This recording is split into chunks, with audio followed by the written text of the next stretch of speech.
어제 이준석 대표와 극적인 화해를 이뤄낸 국민의힘의 윤석열 후보가 교통대책을 발표하며 다시 본격적인 행보에 들어갑니다. 더불어민주당 이재명 대선 후보는 오늘 메타버스 시즌2로 대중교통을 타고 서울 지역을 돌면서 시민들의 민심을 듣습니다. 자세한 내용 국회 취재기자 연결해서 알아보겠습니다. 이경국 기자. 네, 국회입니다. 네, 어제 윤석열 후보, 이준석 대표와 화해하면서 당의 내용을 봉합했는데 이제 적극적인 정책 행보에 나섰다고요? 네, 그렇습니다. 어제 직접 의원총회에 참석해서 이준석 대표와의 갈등을 매듭지은 윤석열 후보, 오늘 아침 출근길 인사를 한 뒤에 이른바 지옥철로 불리는 김포 골드라인과 9호선에 탑승해서 시민들과 같이 출근했습니다.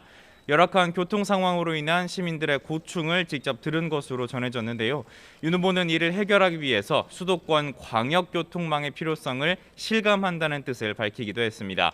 이와 관련해서 윤석열 후보 조금 뒤에 수도권 광역교통망과 관련한 정책 공약도 직접 발표한다는 계획입니다. 윤석열 후보 오후에는 당사에서 개발 특혜 의혹이 불거진 경기 성남시 대장동의 원주민들을 만납니다. 이 주민들의 피해 상황을 듣고 그간 이 대장동 의혹 설계자로 지목해온 이재명 후보에 대한 공세에도 더욱 힘을 실을 것으로 보입니다.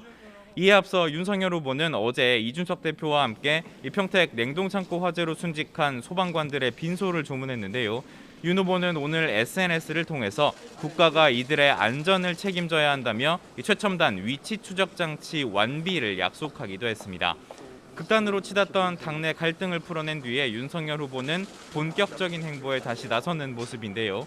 이준석 대표도 오늘 MBC 라디오에 나와서 윤 후보가 변화하는 모습이 국민에게 긍정적으로 비출 것이라며 기대감을 내비쳤습니다. 또 어제 권영세 신임선대본부장과 향후 전략을 논의했다면서 적극적인 역할을 하겠다는 뜻도 함께 밝혔는데요. 다만 어제 의원총회에서 자신을 향해 사이코패스라는 등의 원색적인 비난을 쏟아낸 박수영 의원을 향해서는 정신 좀 차리라며 여전히 불쾌감을 드러냈습니다. 대화합으로 마무리되긴 했지만 앞서 어제 의원총회에서는 많은 의원들이 이 대표를 향한 강한 불만을 쏟아냈던 상황인데요. 당내 갈등의 상처가 완전히 아무는 데에는 시간이 조금 더 필요할 것으로 보입니다. 또 이준석 대표는 윤석열 후보 측 핵심 관계자 이른바 윤핵관 문제가 완전히 정리됐느냐는 질문에도 달라질 것으로 본다고 답했는데요.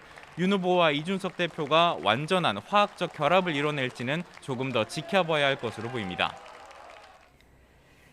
네, 민주당의 이재명 후보 소식도 살펴보죠. 오늘 지역 순회 일정인 메타버스 시즌2를 시작한다고요?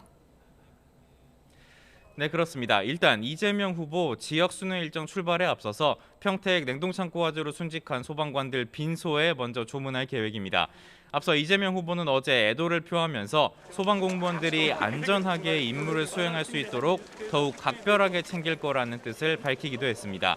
이후 이재명 후보는 오후 2시부터 메타버스 시즌2를 시작하는데요. 출발지는 서울입니다. 오늘 이재명 후보는 직접 대중교통을 이용해서 서울 곳곳을 누비면서 시민들의 목소리, 민심을 듣고 또 직접 라이브 방송도 진행한다는 계획입니다. 이후 서울시당 선대위 출범식에 참석해서 대선 승리를 위한 당원들과의 단합과 결속에도 힘을 쏟을 예정입니다. 이 후보는 서울 동작구에 있는 공동 양육시설을 찾아서 육아를 하는 부모들과도 만나는데요. 공공보육 강화에 대한 의지를 밝히고 또 이와 관련한 구체적인 정책 구상도 밝힐 것으로 보입니다. 저녁 8시 마지막 일정으로는 코로나19 최전선에서 사투를 벌이고 있는 의료진들과 만납니다. 응급실 간호사와 응급의학과 전공의 그리고 보건소장 등과 함께 토크 콘서트를 진행하는데요. 현재 방역 상황과 현장에서 의료진이 겪는 여러 애로사항 등을 직접 듣겠다는 계획입니다. 지금까지 국회에서 전해드렸습니다.